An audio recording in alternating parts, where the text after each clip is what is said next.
Hey, this is Keith Jopling. I'm the author of Body of Work, How the Album Outplayed the Algorithm and Survived Playlist Culture.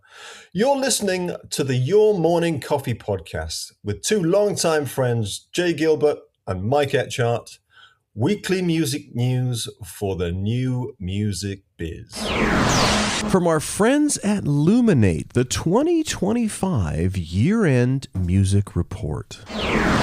And from Murray Stassen at Music Business Worldwide, music streaming platforms now host 250 million tracks. Where does it end? And a LinkedIn post by Manglio Bertolucci. Who evaluates music authorship? Well, hey, Jay and I are glad you're here. Let's start the show right about now. Stand by for transmission. This is London calling. Wake up! The revolution is at hand! Your morning coffee is on the air. On the air. On the air. On the air. On the air. Standing by.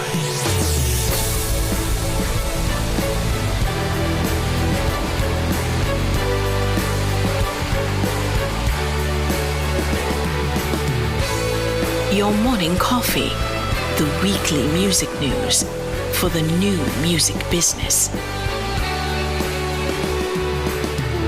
It's the highly curated, agitated, advocated, moderated, and liberated digital music information that you need to know. We are your digital music authority. And now from our studios in Hollywood, California, here's your hosts, Jay Gilbert and Mike Etchart.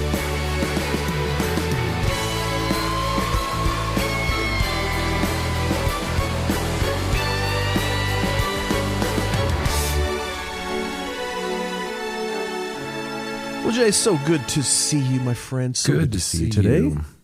Yes, and how's your weekend shaping up? How's your day shaping So up? far, so good. You know, every day above ground is a good day, my friend. It is. That is for sure. By the way, that is a Keith Jopling intro. Big thanks to Keith for that. We have, of course, a Your Morning Coffee special episode, which is a conversation with Keith Jopling.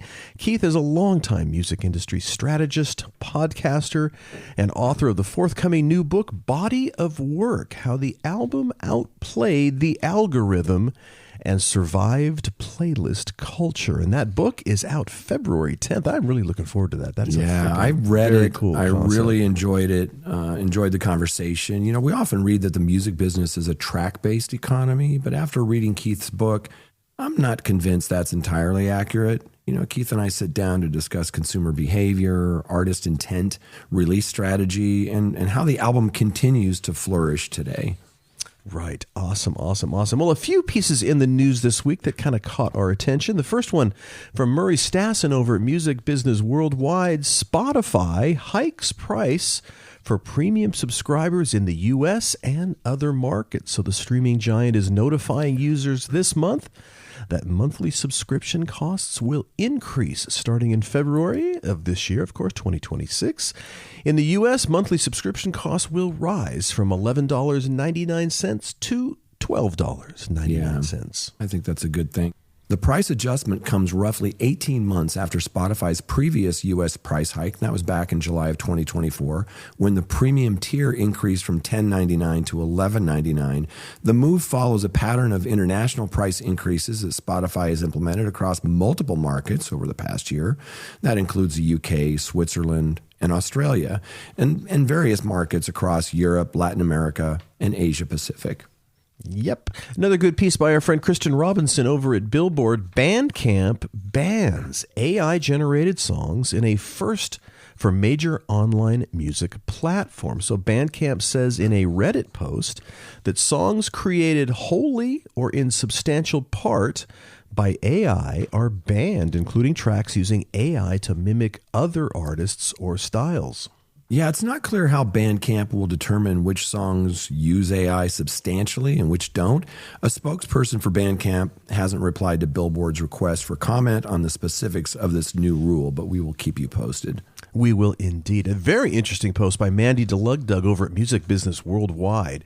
In a landmark termination rights ruling, appeals court says songwriters can reclaim global copyrights under U.S. law. So a federal appeals court ruled this last Monday, January 12th, that songwriters can use U.S. copyright law to reclaim their songs worldwide, not just in the U.S., a decision that could change how the music industry handles decades-old agreements between songwriters and publishers. Yeah, the U.S. Court of Appeals for the Fifth Circuit upheld a lower court's decision allowing songwriter Cyril Vetter to take back full global control of Double Shot of My Baby's Love, you know, that 1963 rock song, from publisher Resnick Music Group. The three-judge panel affirmed an earlier ruling that Vetter and Vetter Communications Corporation are the sole worldwide owners of that copyright. Right, and the decision centers on termination rights, a provision in copyright law that lets songwriters reclaim songs they sold off years earlier. Man, that's really interesting. Yeah, we've been following the story for a while, and it's really interesting. The next story that we saw in the news this week was from our friend Glenn Peoples for his The Needle Drop, and the headline was Music Stocks in 2025. The Wizard of Oz was James Dolan's revenge on Sphere naysayers. Yeah, so an AI-assisted remake of an 86-year-old classic film helped make Sphere Entertainment Company the best-performing music stock of 2025. The Wizard of Oz was a breakout hit for the Sphere venue in Las Vegas, grabbing international attention and selling more than $200 million worth of tickets from its August 28th debut through early December, proving to investors that Sphere can attract more than concert goers, push the company's stock up almost 136% last year. Wow, I really want to see that there. At the other end of the spectrum, while Sphere Entertainment had the most remarkable share price growth in 2025, Spotify faced a reckoning. Although the streaming giant stock finished 2025 up nearly 30%, it ended the year on a whimper, with the most likely culprit, former CEO Daniel Ek. Yeah, well, Ek, Spotify's co-founder and only CEO through the end of 2025, announced back on September 30th that he would step down at the end of the year. A day earlier, the stock closed at a little over $728 a share, giving it an almost 63% year-to-date gain. The post-Ek era hasn't been kind to Spotify's share price, though. Spotify closed 2025 at a little over $580 a share. Yeah, so in this piece by Glenn Peoples, he lists sort of the top performers and then some not so great performers. So who are the best performers of the year? Here are the top 10. Number 1, as you just mentioned, Sphere Entertainment. Number 2, iHeartMedia. Number 3, SM Entertainment. That's a South Korean K-pop company. Number 4, Hybe, another K-pop company, home to BTS. And number 5, NetEase Cloud Music, and that's a Chinese music streaming company. Number 6 is Tencent Music Entertainment. That, of course, is a Chinese music streaming company. MSG Entertainment, which, of course, runs in venues including Madison Square Garden, Radio City Music Hall. YG Entertainment, that is a South Korean K-pop company. Spotify at number 9. And at number 10, Live Nation. Yeah, but the worst performer of the year, that was Cumulus Media, which dropped 88%, a little over 88%. The radio business hasn't been a good place to park your money in recent years. Companies like Cumulus can't cut costs and sell assets fast enough to counter the decline in their core broadcast radio business. Really great piece by Glenn Peoples. Yes, it is. Hey, before we get going on the big stories, Jay, I'm going to say we thank our sponsors, including our good friends over at Hypebot. Since 2004, Hypebot has chronicled the new music industry and the trends and technologies that are changing how music is discovered, consumed, marketed, and monetized. It is edited daily by founder Bruce Houghton with help from Jeremy Young. Hypebot is published and supported by live music discovery and marketing platform Bands in Town. Yes, sir, Bands in Town. Congratulations to Bands in Town. Now over 100 million live music fans trust Bands in Town to get personalized concert alerts, recommendations, and messages from their favorite artists. It's the #1 artist services platform. Connects over 700,000 artists with their super fans. Managers, labels, agencies, and artists access their own dashboard to manage and promote their tour dates to over 4 billion music fans globally across all platforms. 4 billion. That strikes me every Big time you number. read it. That's Yeah. a big number. Hey, I get to hang out every week with this guy right here, Jay Gilbert, music industry consultant, curator of the weekly Your Morning Coffee newsletter, and a former executive with Universal Music, Sony Music, and Warner Music Groups. Yeah, and every week I get to do the show with my good friend Mike Etchart, longtime host of Sound and Vision Radio, formerly of SST Records, Warner Music, Capital EMI, and Universal Music Group. Indeed, indeed, indeed. Well, let us jump into the stories, Jay. Yeah, let's do it. That first one, this is a big deal. You know, Luminate does their reports the mid-year, and then this is the year-end. So they released their 2025 year-end music report. And this year's report covers the most vital trends and shifts in the music industry, you know, how music is consumed and monetized, including consumption metrics, vital stats, premium pricing, transmedia landscape, which we'll cover in a second, evolving fandom, and even AI artists. Yes, indeed. Well, here's some highlights. How about some key streaming and consumption metrics? Well, let's talk global on-demand audio streams. They increased by a little over 10% to 2.5 trillion in 2025. That's compared to 2.3 trillion back in 2024. Big, big, big numbers. Lots of streaming. So let's look at a couple of these. This is ex-US, outside of the US. On-demand audio song streams increased by almost 13% to 1.8 trillion streams in 2025. So that's 1.8 trillion compared to the 1.6 trillion the previous year. Oh, and in the US, on-demand streaming, this is audio, grew by 4.6% to nearly 697 billion streams in 2025. So that's compared to 666 billion in 2024. Yes, yeah. So how about U.S. total album consumption? So that is albums plus track equivalent albums, and then that's also plus streaming equivalent albums, or on-demand audio, I should say, increased by almost 4% to about 559 million back in 2025. That's compared to 538 million in 2024. Yeah, a couple of other really cool stats. And again, this is a U.S. stat. Total album sales. This is album sales, physical and digital, not streaming. It declined by 6% to about 41 million in 2025. That's compared to about 44 million in 2024. And that's excluding all Taylor Swift products, because if you add the Taylor Swift products in there, that's about 2% gain to about 40.2 million. It's remarkable that we exclude a single artist and you get these big numbers. Wow.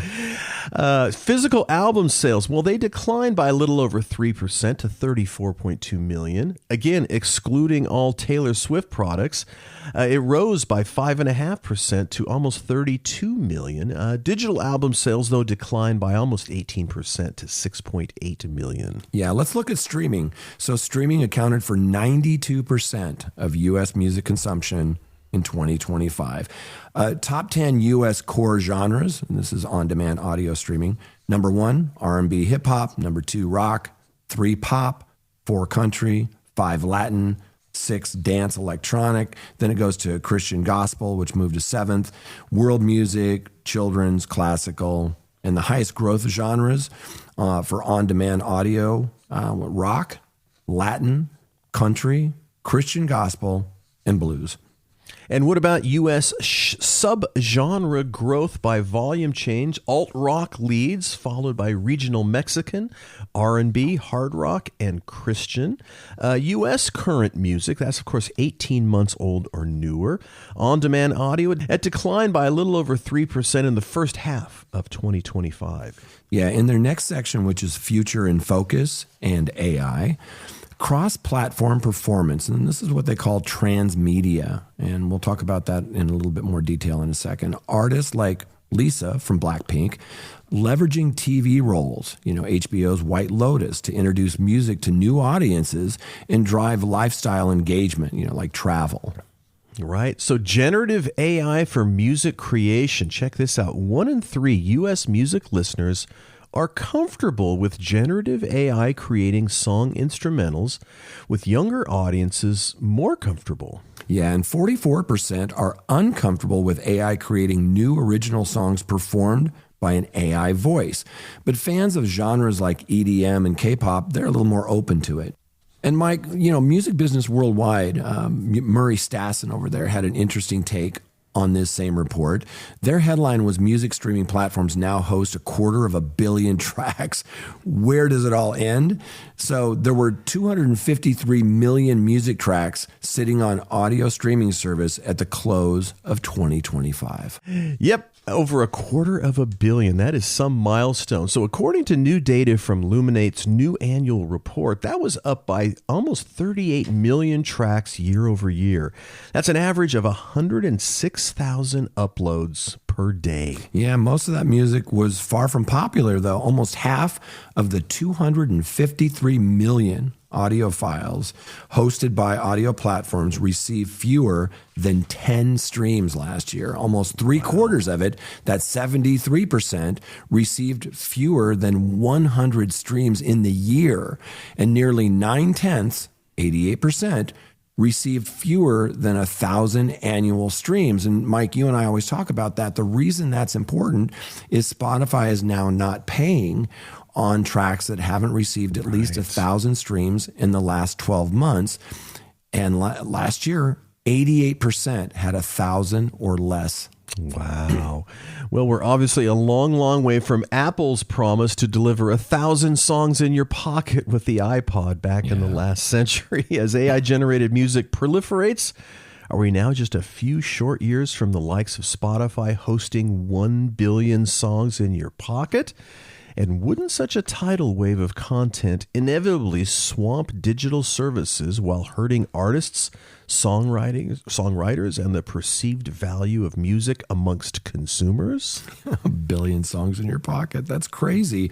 Universal Music Group CEO and Chairman Sir Lucian Crange certainly thinks so, and he's keen on stopping it from happening. The new Luminate report, which you can download in the article in your morning coffee or from Luminate's website, calculates that there was, on average, 106,000 new ISRCs, or tracks, delivered to streaming services each day in 2025, and that was up 7% from roughly 99,000 delivered daily in 2024. Which begs the question where the growth is really coming from. So one of the most striking revelations in Luminate's new data is the dramatic shift in who's uploading music. Tracks distributed by major music companies like UMG, Sony Music Entertainment, Warner Music Group, and their affiliated indie distribution arms accounted for just a little under 4% of ISRC deliveries to DSPs in 2025. Wow, think about that. I mean, we talk about how the majors are delivering all of this music, but it's less than 4% of the music that's out there is from the majors. That surprisingly small market share was less than half the size of the equivalent major market share from the previous year, which was 8%. Conversely, independent and DIY distribution represented a staggering 96.2% of daily uploads last year, a figure that some in the industry increasingly link to the explosion of AI-generated content and automated upload systems. Right. Well, while 88% of tracks received 1,000 or fewer plays back in 2025, Luminate's data show these tracks contribute almost nothing to actual streaming consumption. Amid the deluge of low engagement content, Luminate's data does reveal some encouraging signs. Right. For example, an additional 1.9 million tracks reached the 1,000+ streaming threshold in 2025 compared to the previous year. At higher tiers, 6,800 additional tracks reached at least 10 million streams, and 1,000 more tracks hit the 50 million mark. Wow. So, however, The number of tracks reaching 1 billion streams actually declined slightly to 29 in 2025. That's from 33, though, the year before in 2024, suggesting that while the middle tier is growing, superstar level success remains intensely concentrated. Yeah, this report is really comprehensive, and there's a couple of versions of it. There's one online that you can move around the charts and graphs. It's really beautiful. There's a PDF you can download, but there's a lot of information there, and we highly encourage you to listen to a special version of the podcast that we dropped recently, and that's a conversation with Jamie Markinet. And if you don't know, Jamie is the Vice President of Music Insights and Industry Relations for Luminate, and we were so thrilled to have him back on the podcast to break down this report, which again is the Luminate Year-End Report 2025. So if you're new to the podcast, Luminate is the source for analytics, trends, and insights, not only for the music industry, but also across film and television too. Yes, indeed. Jamie is a good guy. That was a good conversation, and it is a well worthy of your attention and time. Do check it out. Our final story, Jay, who evaluates music authorship? This is a LinkedIn post by Manglio Bertolucci for Novum Sonora. So who evaluates music authorship? There's a lot of confusion about this topic. So here's the real-world answer without hype. Right. Manglio goes on to say that PROs like ASCAP, BMI, and PRS don't evaluate whether a song is AI generated or human made. They don't receive audio, lyrics, or the creative process documentation. Their role is purely administrative, tracking declared authorship and distributing performance royalties in good faith. AI platforms don't validate authorship either. They provide usage licenses, not copyright certification. So Manglio asks, so where does evaluation actually happen? Well, the U.S. Copyright Office, the primary authority that assesses human authorship only when a formal copyright registration is filed. It relies largely on the applicant's declaration and evaluates whether the human contribution is sufficient. Right. And also courts. Only courts can invalidate or reassign rights in case of disputes based on evidence of the creative process. And also contracts, sync, publishers, labels. This is where the issue most often appears in practice. Warranties and declarations shift legal responsibility to the creator. Right. Well, now an important practical point. If a song is only released on streaming platforms and is not registered for copyright, licensed for sync, or tied to exclusive contracts, then no one actively evaluates whether it is 100% AI or human authored. Streaming platforms do not audit creative origin. They focus on audio compliance, metadata, and content moderation. No dispute means no scrutiny. He goes on to write that another key clarification for professionals working with sync, if the U.S. Copyright Office accepts a registration, that work is generally considered safe to license for sync, provided the declarations made were truthful and accurate. Acceptance establishes sufficient human authorship and gives the rights holder a strong defensible legal position. Sync disputes arise not from AI assistance itself, but from false or misleading authorship claims. Well, the entire ecosystem operates on declaration and accountability. Authorship is not technically audited by default. It is legally tested only when money, exclusivity, or conflict is involved. Understanding this distinction is essential for anyone working with hybrid human AI music today, and that's kind of all of us, isn't it, Jay? We're moving into this new area that we've never been before in the music industry with, is this AI created? Is it AI assisted? Were there AI tools used? Mm-hmm. It's all new, and we're in the wild, wild west, and it'll be fun to sort of watch this work itself out. It certainly will. Well, hey, it's time to wrap up the show. By the way, if you do like the show, Jay and I would certainly appreciate it if you tell just one friend. That would be really, really fabulous. Yeah. We want to thank our good friends over at Hypebot and Bands in Town. Thanks, you guys, for everything you do to help us put the show on. And music by the Licorice Quartet. So on behalf of my good friend Jay Gilbert, I'm Mike Etchart. Thanks for listening, and we'll be back next week on the Your Morning Coffee Podcast.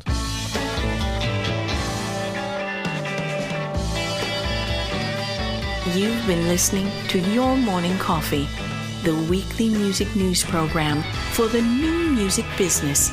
Join Jay Gilbert and Mike Etchart next time for the digital music news you need to know.